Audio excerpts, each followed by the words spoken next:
taking that everything is a grace, everything is a hand of the divine. Yeah, that's practically teaching me today. So we'll see what all Mother has told. Sri Aurobindo said about grace. So we all know Nirodha used to have constant communication with Sri Aurobindo. And Sri Aurobindo used to call him man of sorrows. Always he would be like, why there's so much struggle? Why I have to bear all the difficulty? Why can't the path be easy? You talk about the sunlit path. I don't think I'm doing a sunlit path. And Sri Aurobindo in one of the letters told him, you have to remember only two things. That there's a grace from above and there's a soul within. A soul within and a grace from above. Don't complicate your life so much. Just these two things you remember. That will just help you move from point of joy to another point of joy. And once when a sadhak said, how to get out of this depression, I don't know if I'm able to love the mother enough. And there Sri Aurobindo said, remember one thing, that mother always loves you. You don't need to judge and see where you are, trying to analyze the extent of love you have for the mother. But the mother's love is unending. She keeps pouring, and it's the mother who always loves. It's immaterial whether you are even capable of loving her. Little bit you turn to her and she's just loving, loving, loving, pouring. Once Hutadi, she was pretty angry with the mother for something.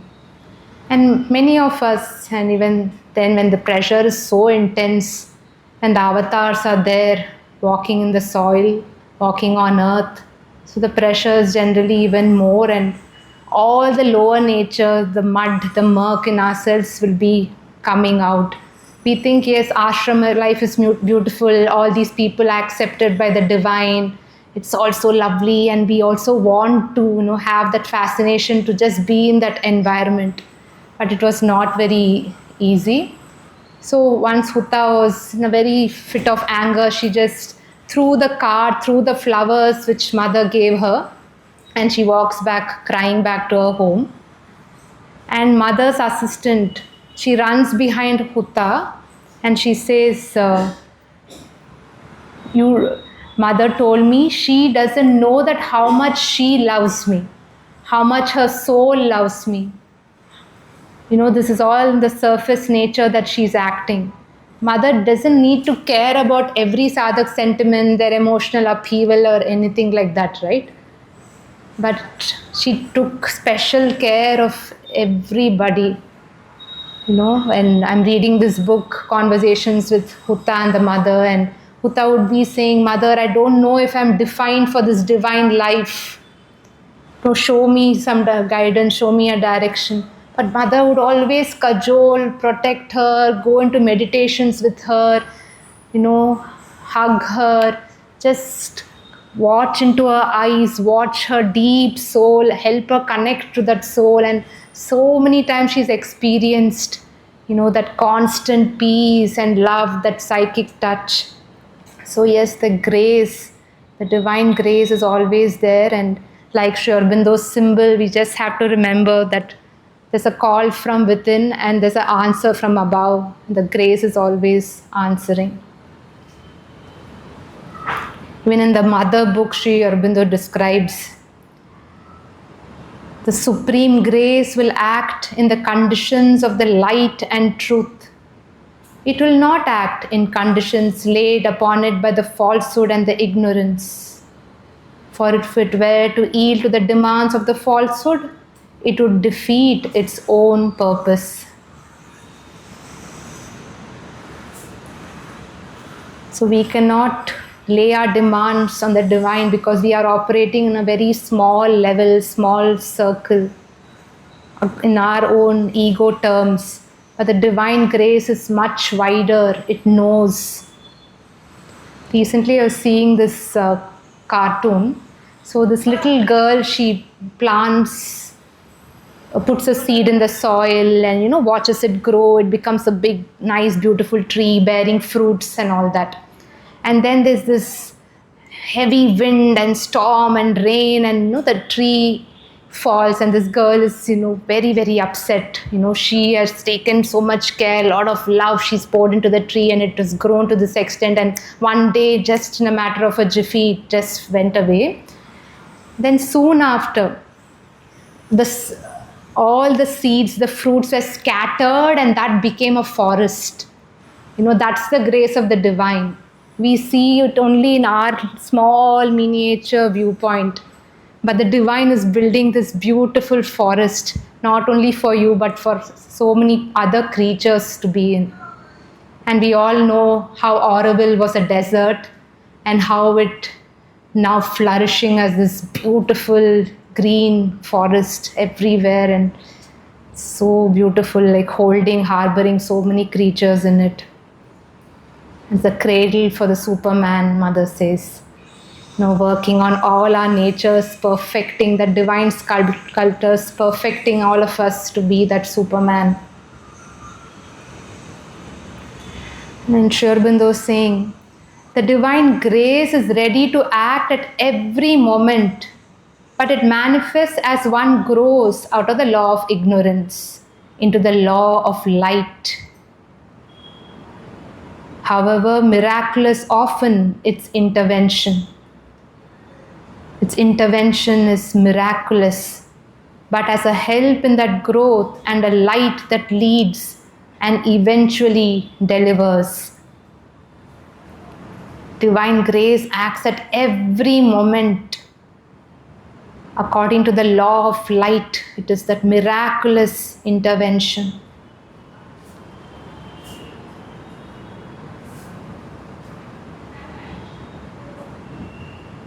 Sri Aurobindo says it is not an invention, it is a fact of spiritual experience. Many who would be considered as mere nothings by the wise and strong have attained by grace. Illiterate, without mental power or training, without strength of character or will, they have yet aspired and suddenly or rapidly grown into spiritual realization because they had faith or because they were sincere. In this regard, we have so many stories. All the gopis who used to listen to Sri Krishna's fruit and go, they were not like learned in all the scriptures. They didn't know a word of Bhagavad Gita, but just the tune of Krishna. Long back I heard this talk, and it was so beautifully described. So each of the gopis are in their house doing their things. One of the gopis like just wearing a kajal. Another gopika is boiling the milk. One is attending to the child. But when they know that Krishna has arrived, they just leave everything half done and they just run to his feet. So here Sri Aurobindo is saying, they're not these so-called wise and the best and the strong and intelligent people, The grace will just flow to everybody, lead him to that realization.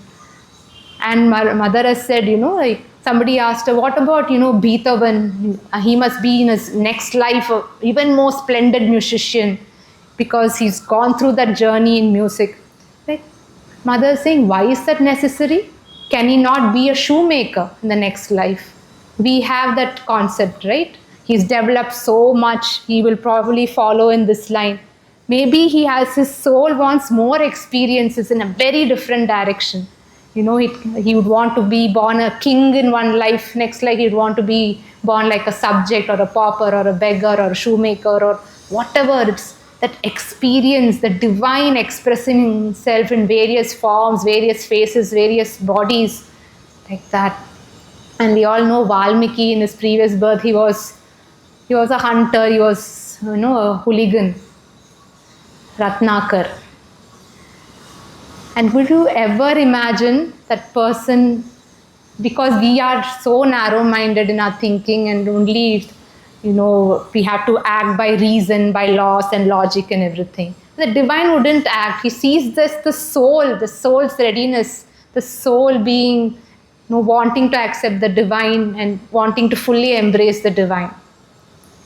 I think it's reference to Ratnakar only. So he was told, you just recite the name of, Ram, Ram, Ram, Rama, Rama, Rama, Ram. He was not even able to do that.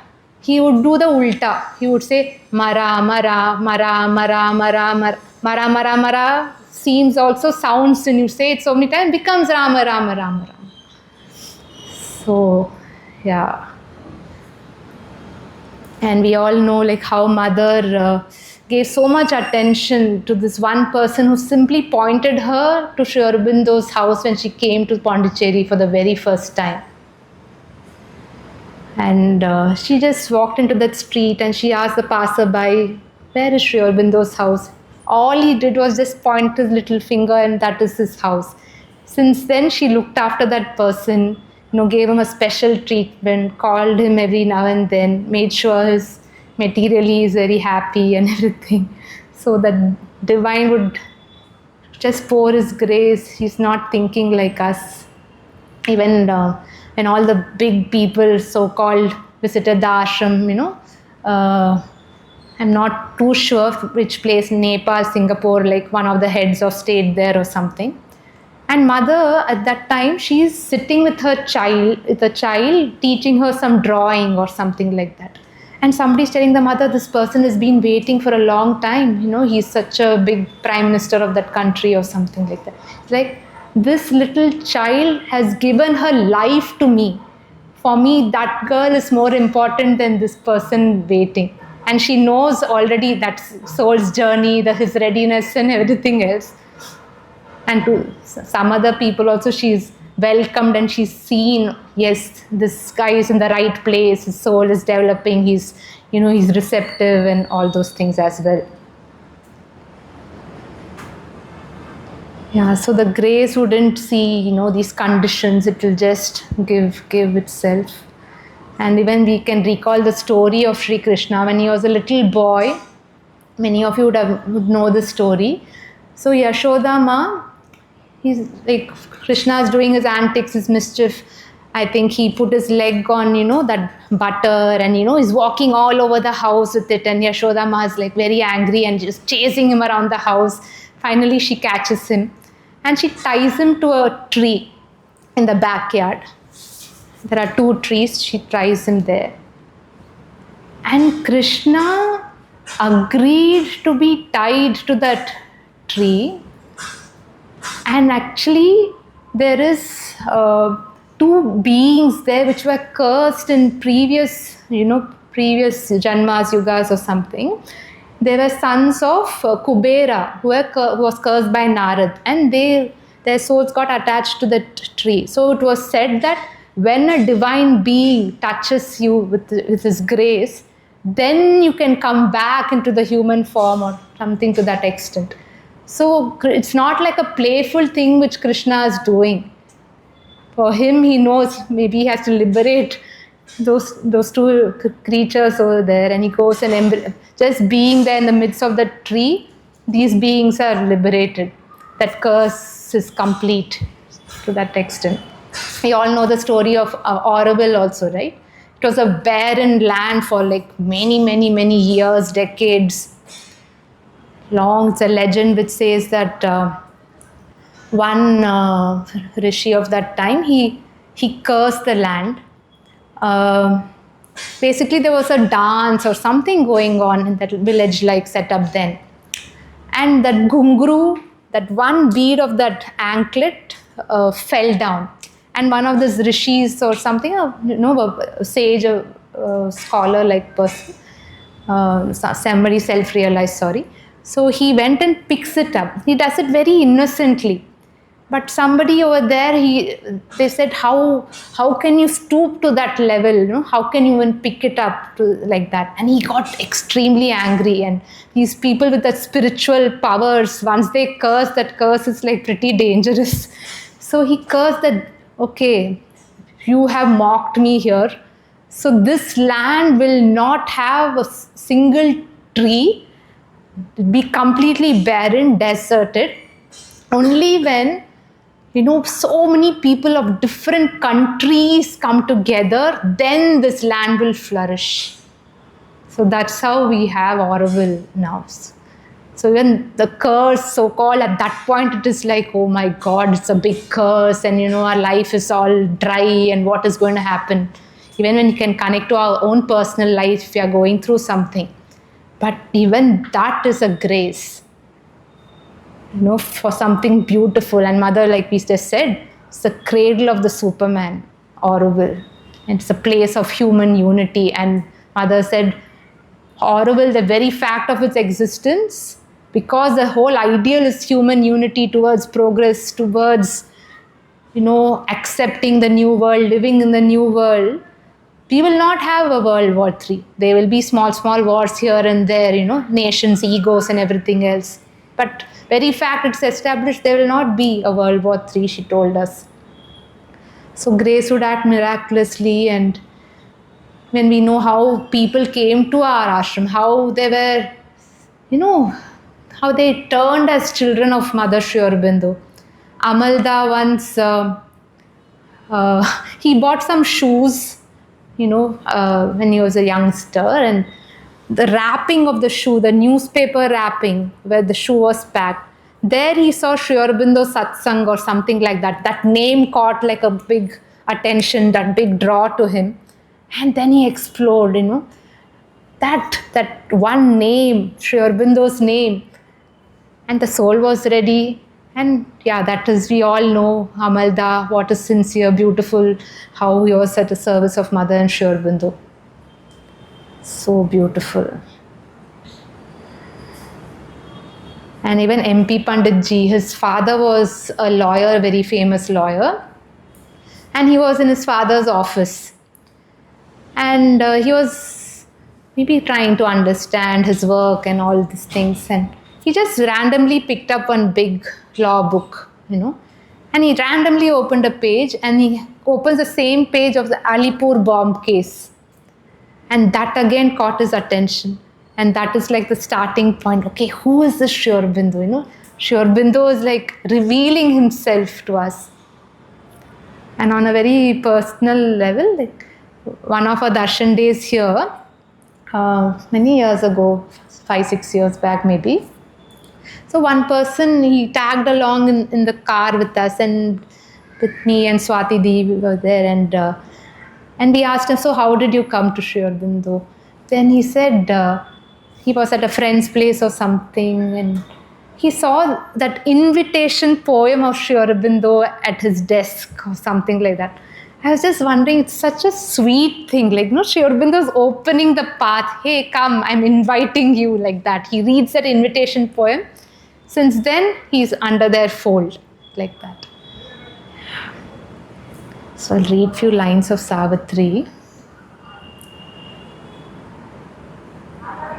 A power that lives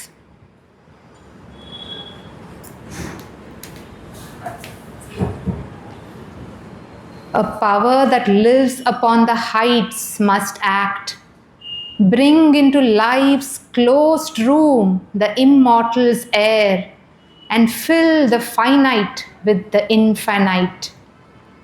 A power that lives upon the heights must act, bring into life's closed room the immortal's air, and fill the finite with the infinite.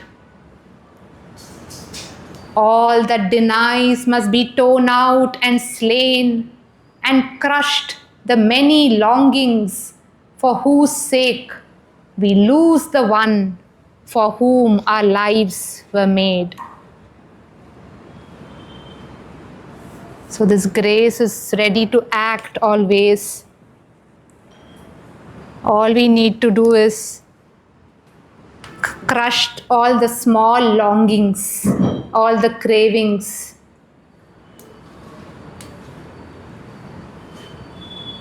And be ready to lose ourselves inside the one.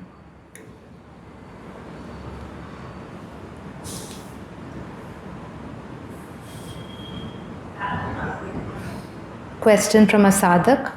Am I right in thinking that the mother as an individual embodies all the divine powers and brings down the grace more and more to the physical plane?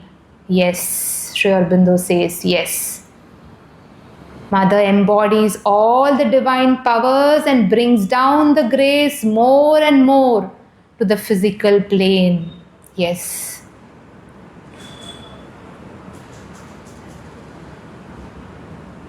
We can see, since the descent of the supermind on earth in the physical, how many things have changed, so many shifts in the world. Like mother, as simple as introducing the sports education in such a big way, and now the focus has grown towards physical culture, maintaining the body and everything.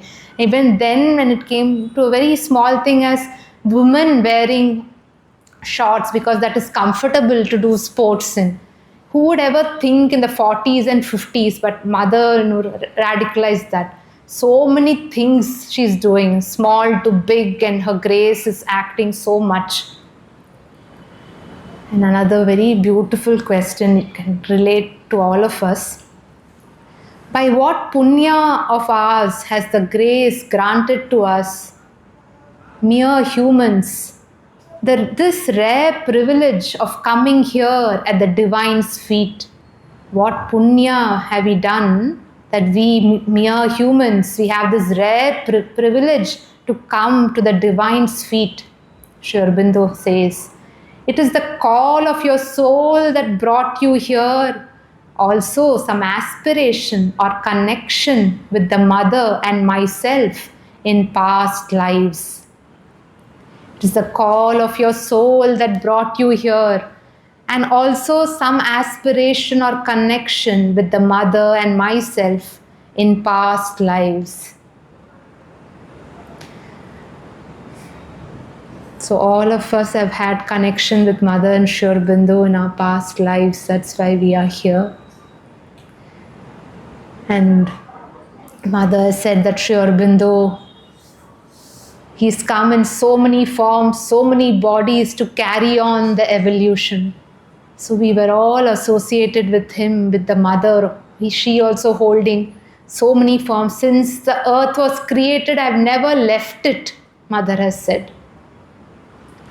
Very beautiful incident. So when Mother is saying this, one sadhak question. So Mother, when I was, say, that small rock, I identified as that rock, and I have grown into the plant and everything else, followed so many stages, and now I'm this human at your feet. Then where were you then? Mother says, I was the bigger rock close to you. Mother is also gone, and in agenda she very well describes, like when the first animal came, when the first plant came, that whole vision when I was there, I lived it today, something like that she says. So connected to this, what sort of bhakti in my past life has brought me to the Mother's feet? The aspiration for union with the divine, and perhaps also for the descent of the divine on the earth. What sort of bhakti has brought me to the Mother's feet? Your aspiration to unite with the divine and also the descent of the divine on the earth. Mother says somewhere, even if the human race can believe that the divine has descended in matter, that is enough. That little faith that the divine is here for us, in so many avatars descended for us, he is liberated. Even that little faith he can hold on to. There are many things that have brought it about. A connection in past lives with the Mother and myself, the development of your nature in former births, which made it possible for you to seek the divine. Bhakti in those lives bearing its fruit now. Finally, the divine grace. So many things. Your connection with the mother in the past lives, connection with mother and myself in the past lives, the development of your nature in former births, to seek the divine, bhakti in those lives, bearing its fruit now. Finally, the divine grace. Even the sadhaks we all know, right? Champaklal, Nirodha, Amritada, Pavitrada. All these are people, they are demigods. The divine, when he came with his avatar, he brings his whole army along with him. Yeah, so beautiful. I think this was narrated sometime back. So one sadhak, in one of the recent interviews, he said, I had a dream. I think I saw MP Pandit, but he was looking very different from what we see him here. He had like a long beard, like a big age-old rishi. Then he asked him in the dream, why are you looking so different? Then he says, to come here to do mother's work, I took this form, but I am actually the rishi of the Upanishads age or something like that. So beautiful. Just that connection with them, and when they are here in their bodies carrying on their work.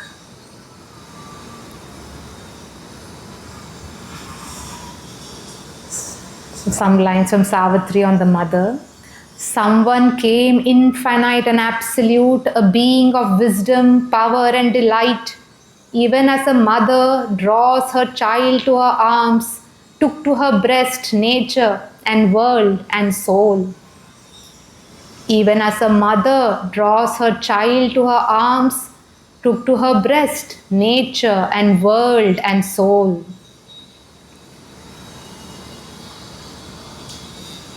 If a human mother would have such pure feelings of nurturing the daughter, the child, sheltering the child, what will the divine mother have? She takes to her breast nature, world and soul.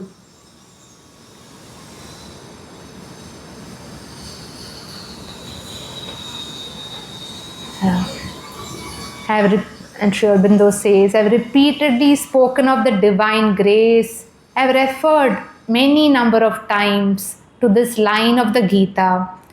I will deliver thee from sin and evil. Do not grieve. In Savitri there's a line, maybe I'm not telling it exactly. Those who have turned to me shall never grieve, or something like that. So beautiful. All suffering was lost in her immortal smile. We know very well the divine is holding, she's holding nature, earth, everything, the creatures. Like the grace is holding us. What is there to grieve, to be sorry about, to suffer, all of that?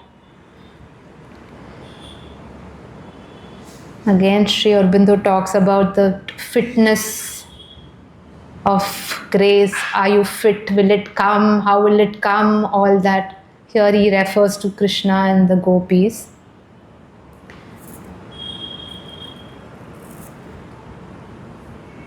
There's something that was ready to wake in spite, it may be, of many hard layers in which it was enclosed.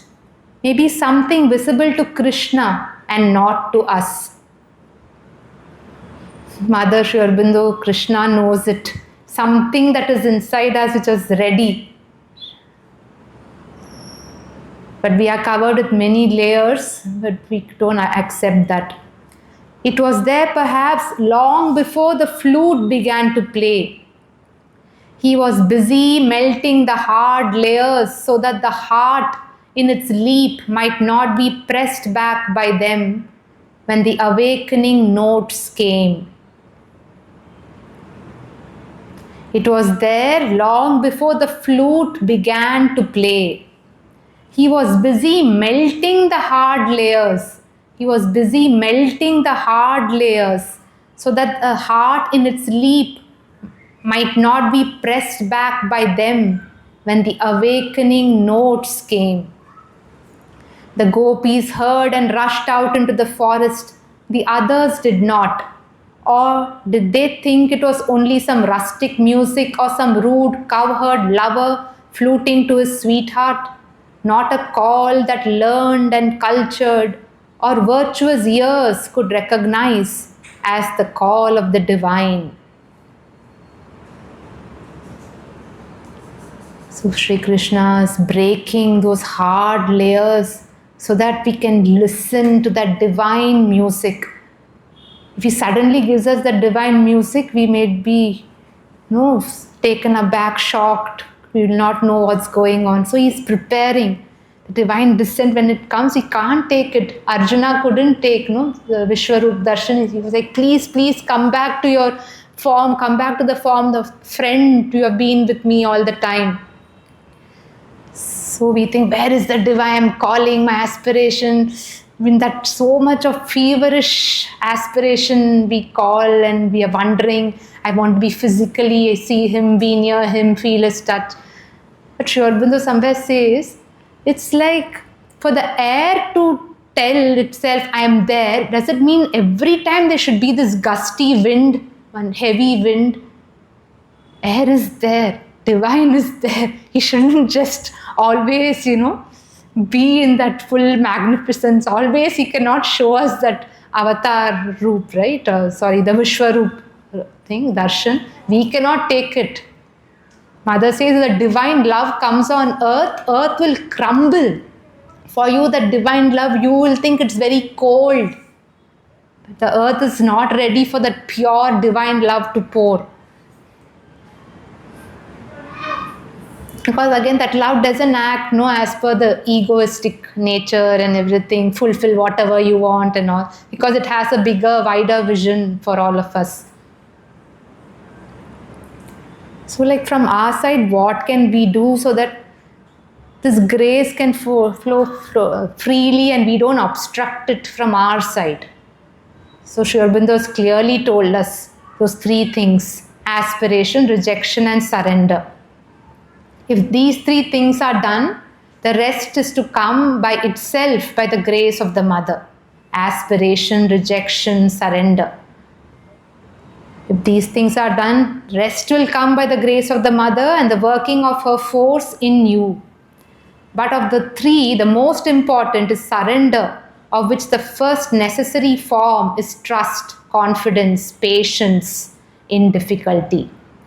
Trust, confidence, patience in difficulty.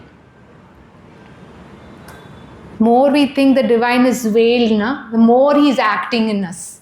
More he's, tearing those hard layers and making the path clear for us so that his abundance he can receive. Otherwise, in that one narrow space, we can't receive him so much. There's only one thing needed to make anyone fit for the mother's grace.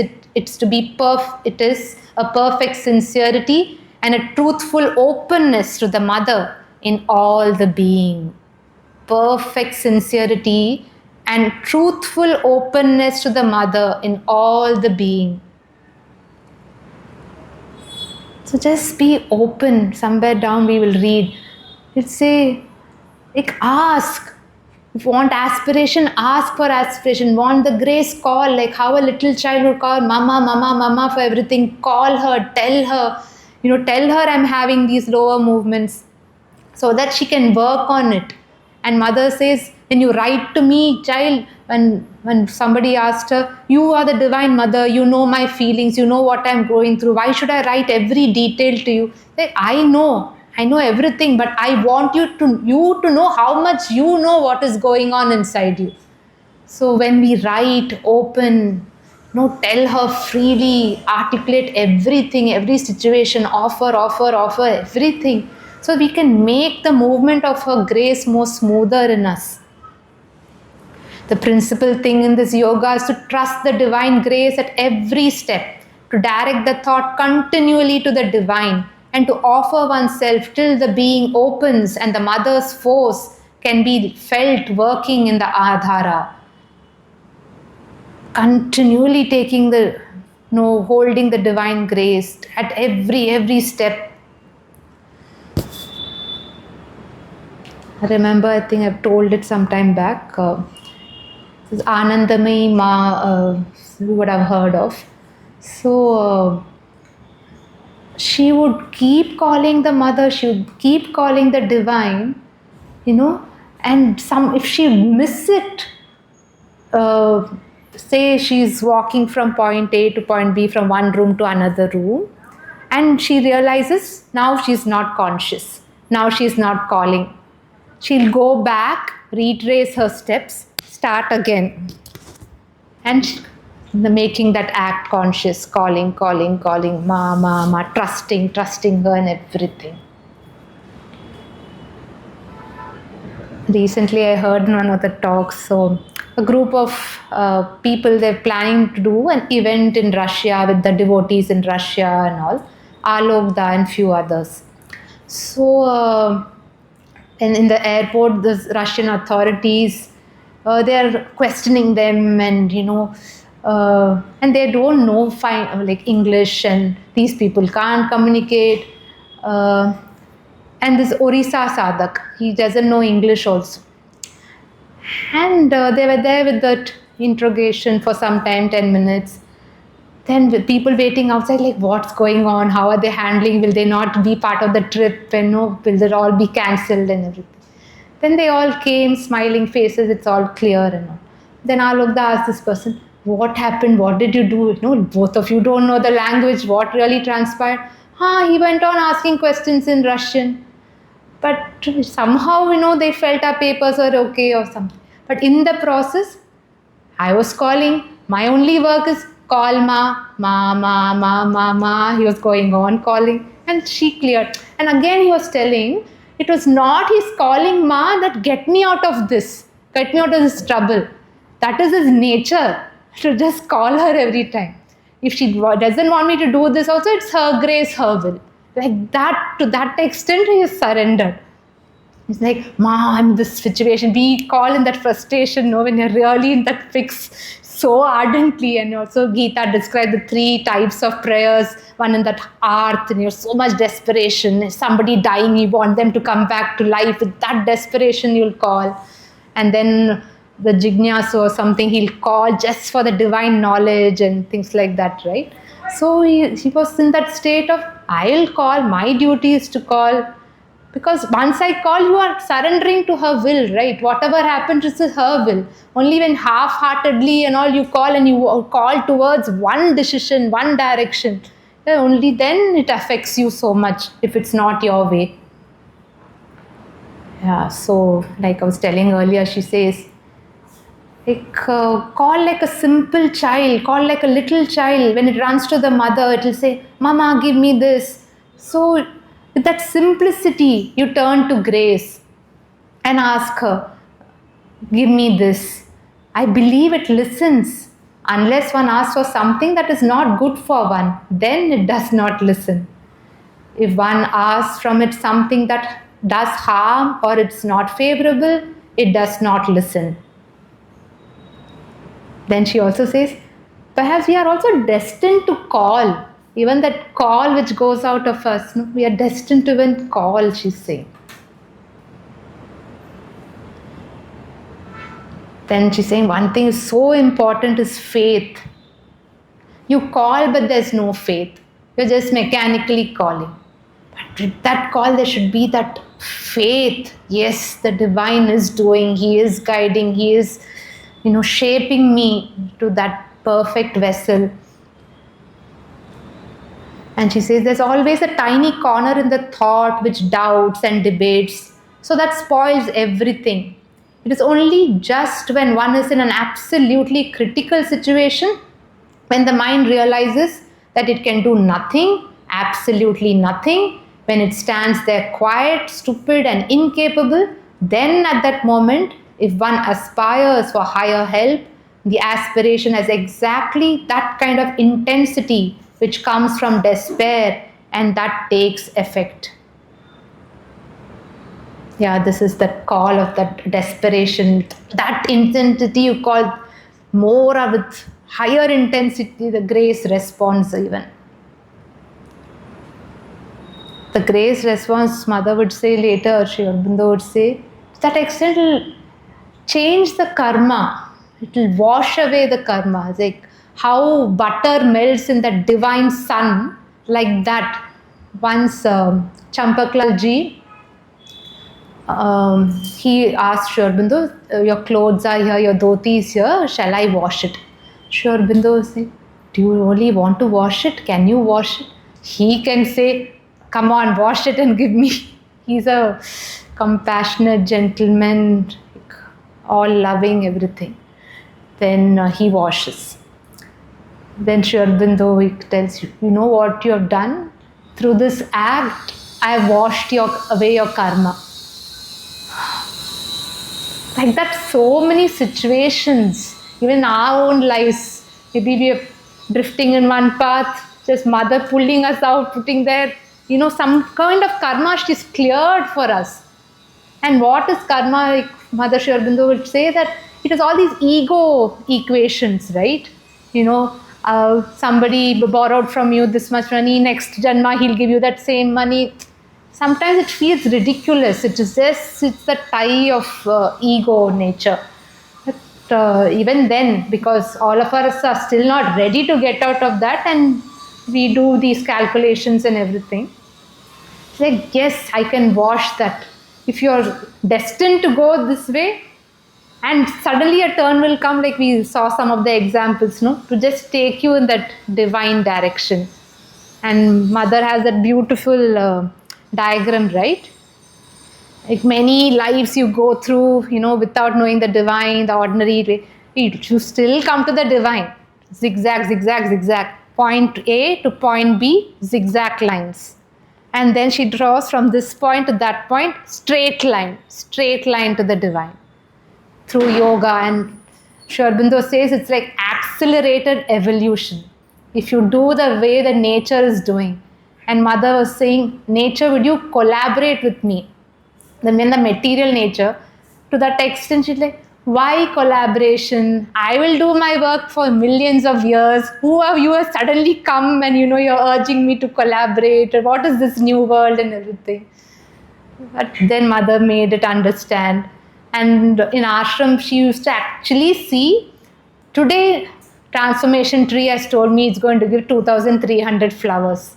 And she'll make the sadhaks count. And they'll see, and Mother will see whether nature is collaborating with her.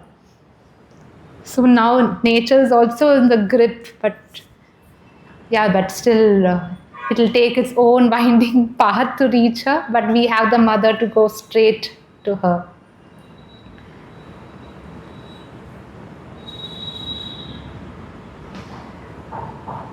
For those who are given themselves to the divine, each difficulty that confronts them is the assurance of a new progress, and thus must be taken as a gift from the grace. Each difficulty that confronts them is an assurance of a new progress, and thus must be taken as a gift from the grace. If we are very comfortable in our zones, our own people, our own set of routines, things, anything outside, anything different, that seems a difficulty. Anything is not compatible to our nature. So this difficulty is also way to new progress, way to learn new things, way to meet new people, way to discover ourselves differently. And it's a grace. You can accept it as a grace, accept the difficulty as a grace. So beautifully again, Mother would say, when difficulties besiege you, know that divine grace is with you. People believe that the grace means everything going smooth for your life. That is not true. The grace works for the realization of your aspiration, and everything is arranged to gain the most prompt, the quickest realization. The grace works for the realization of your aspiration, and everything is arranged to gain the most prompt, the quickest realization. Grace arranges everything for us to go quickly on the path. And she would say, throw away such depression. Such depression can only make you shut to what Mother is giving you. There is absolutely no good reason for such an attitude. The existence of difficulties is a known thing in the yoga. There's no reason for questioning the final victory or effectively the divine grace.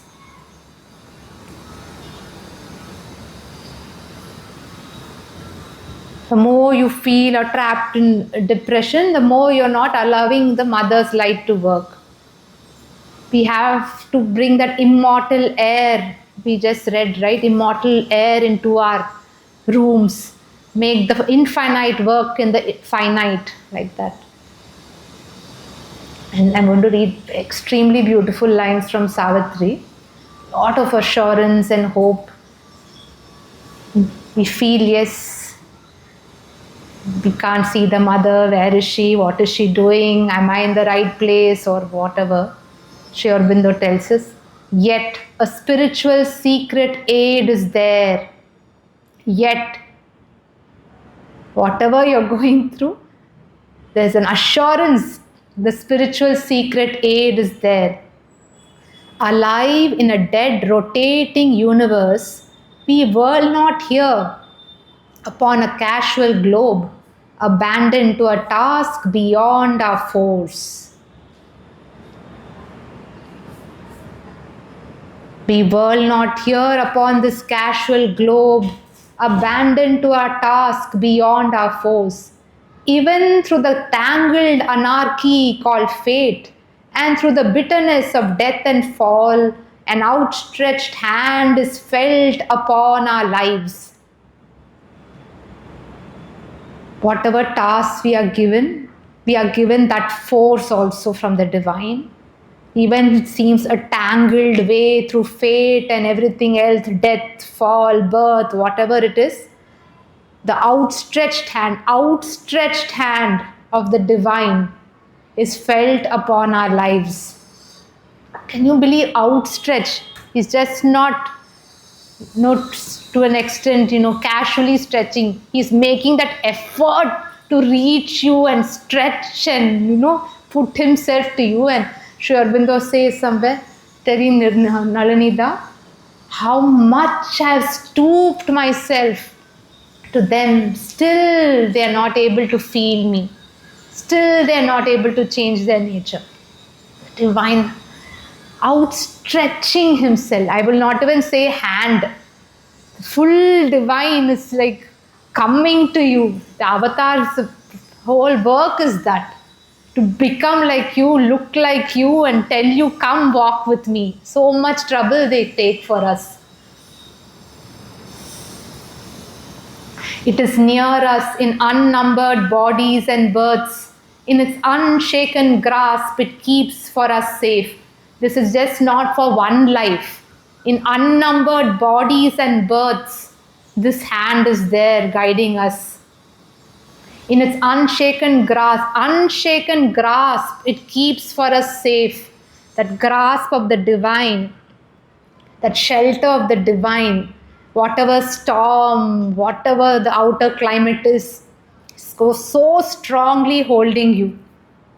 The one inevitable supreme result, no will can take away and no doom change, the crown of conscious immortality. The Godhead promised to our struggling souls when first man's heart dared death and suffered life. We are here to wear that crown of conscious immortality. And divine has promised us. And because of divine's promise, we suffered so many deaths. And again we take up so many lives. But he's waiting to put that crown of conscious immortality that nobody can take away from us. These lines are very, very beautiful.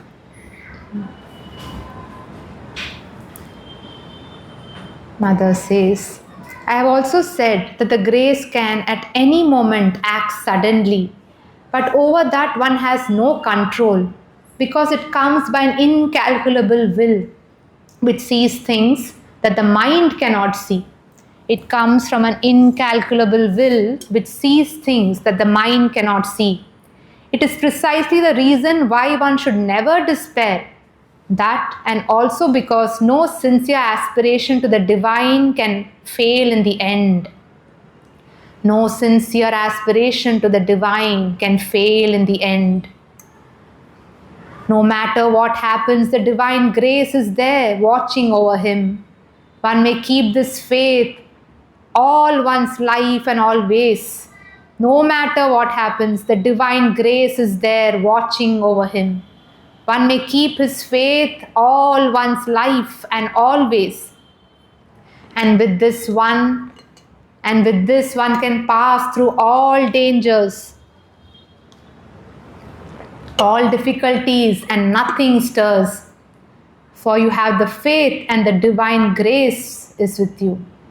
You face all difficulties, all dangers, nothing stirs, for you have the faith and the divine grace is with you.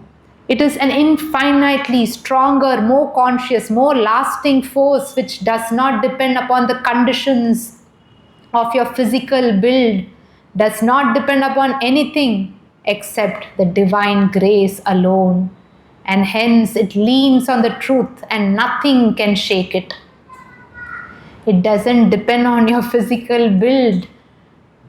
It depends on the divine grace alone and on the truth that it leans on, and nothing can shake it. The same context, Mother says.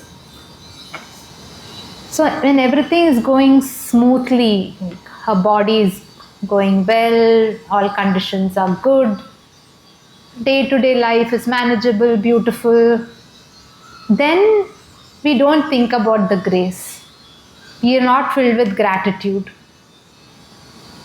But only when the body is troubling you or going through some emotional ups and downs and all, then we actually seek out for the grace. Like, why is there when every time, always you're being provided, always you're being watched by the grace, everything is beautiful, but you don't show that gratitude when everything is seemingly good.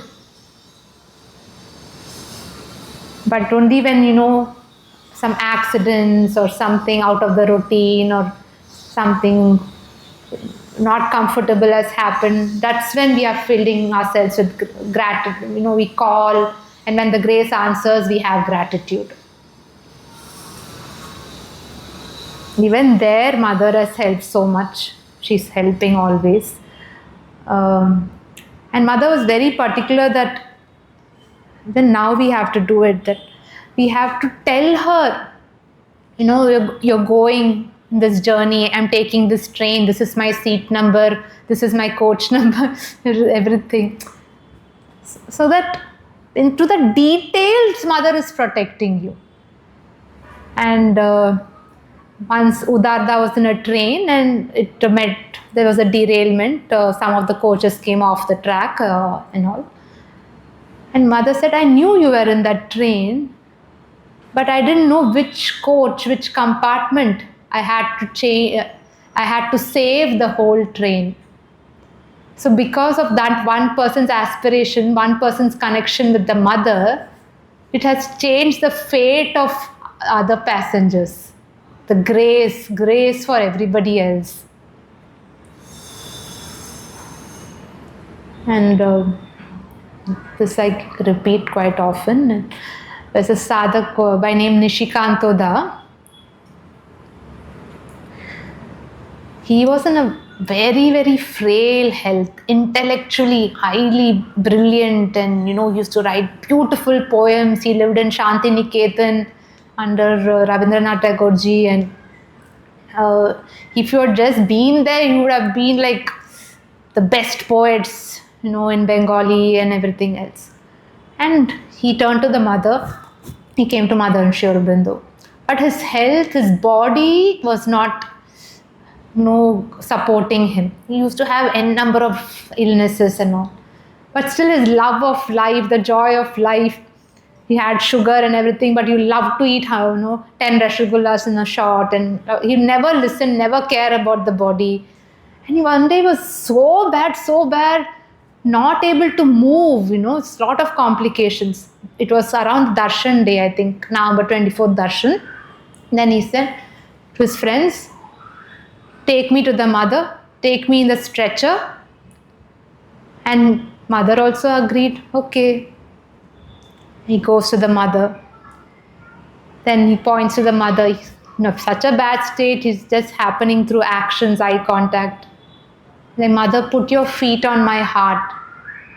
Mother places her feet literally, very softly, beautifully places her feet on the heart. She has such much faith. And also the Divine Mother. We know Mahalakshmi, Sri Aurobindo beautifully described, as she walks, movements of rapture, and those lines are so beautiful.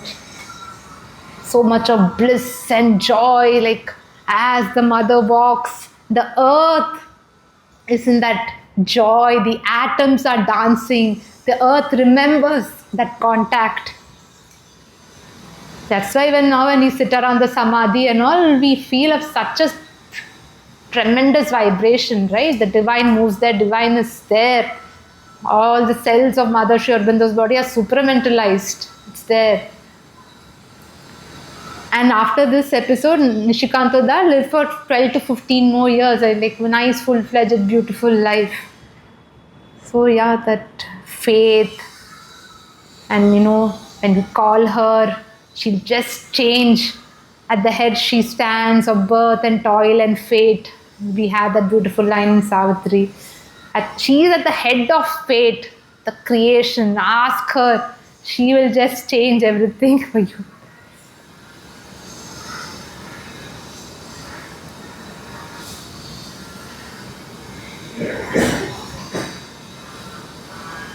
I'll read some lines of Savitri. This light comes not by struggle or by thought.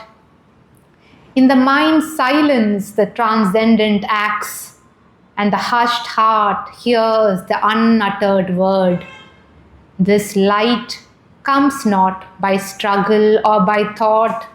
In the mind's silence, the transcendent acts, and the hushed heart hears the unuttered word. In the mind's silence, the transcendent acts, and the hushed heart hears the unuttered word. A vast surrender was his only strength. A vast surrender was his only strength.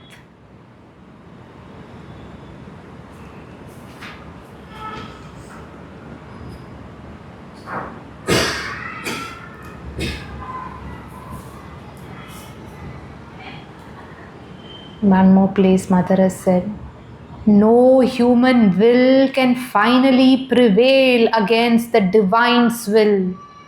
Let us put ourselves deliberately and exclusively on the side of the Divine, and the victory is ultimately certain. No human will can finally prevail against the Divine's will. Let us put ourselves deliberately and exclusively on the side of the Divine, and the victory is ultimately certain.